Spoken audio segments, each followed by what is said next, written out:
Raila Odinga is completely cornered after the High Court urgently blocked his secret plan to recruit his own IEBC commissioners ahead of the 2027 general elections, forcing President William Ruto not to appoint the IEBC commissioners as per the Constitution of the Republic of Kenya.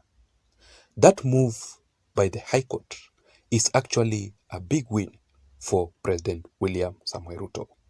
And I will actually read for you this shocking article later on in this analysis. The Constitution of the Republic of Kenya gives William Ruto all the legal powers as the President of the Republic of Kenya to appoint the IEBC commissioners who will be later on confirmed by the Parliament. And that is exactly what William Ruto did previously.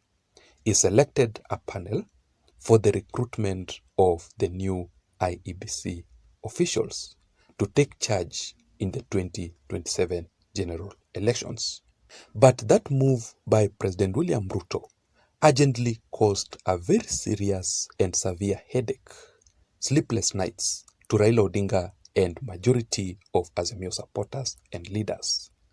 Because Raila Odinga and Azimio fears that William Ruto can use the IEBC commissioners who he will appoint to rig the 2027 general elections.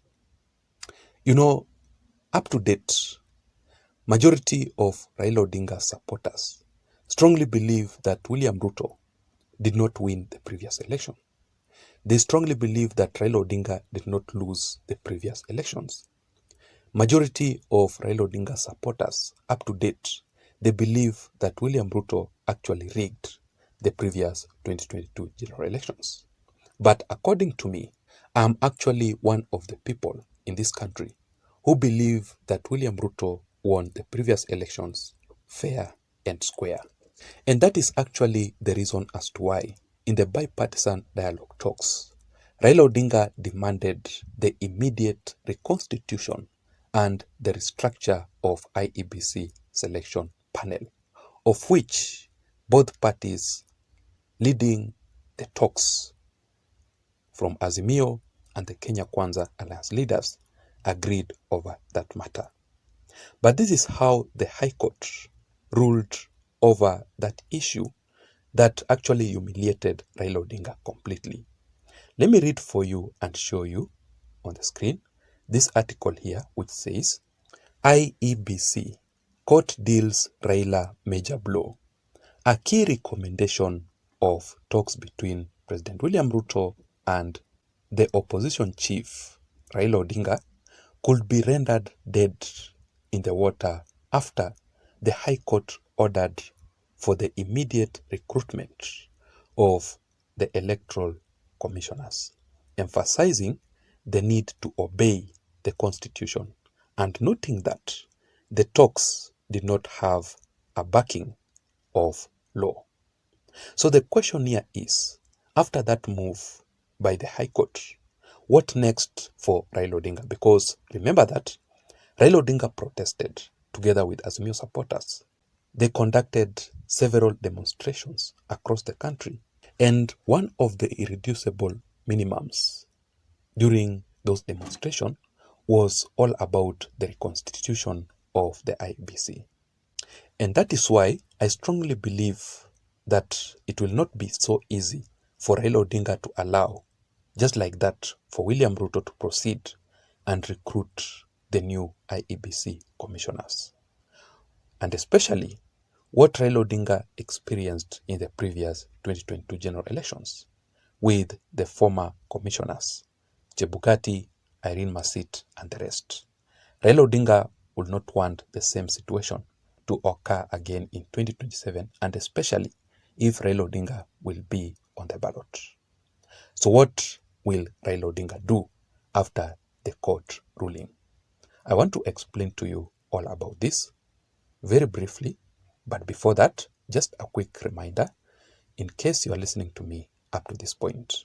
and you haven't subscribed to this channel, I'm requesting you to please just take a second or two and subscribe. You can also give this video, this analysis, a like so that YouTube can automatically recommend this channel to reach out to others.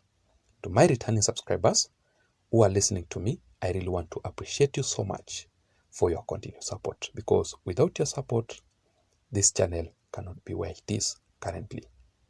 That is why I don't take your support for granted. You can also get notifications automatically from YouTube itself. Immediately I post a video on this channel, you can simply do that by activating all the notifications in this channel by pressing the notification bell. Having said that, now let us go straight into the details. What next for Raila Odinga after the High Court ruling? Number one, I want you to realize that President William Ruto does not need the IEBC commissioners so that he can win the election in the 2027 general elections.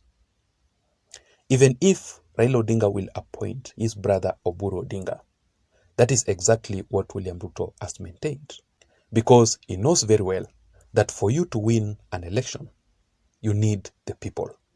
The people of the Republic of Kenya are the ones who will make you to be the president of the Republic of Kenya.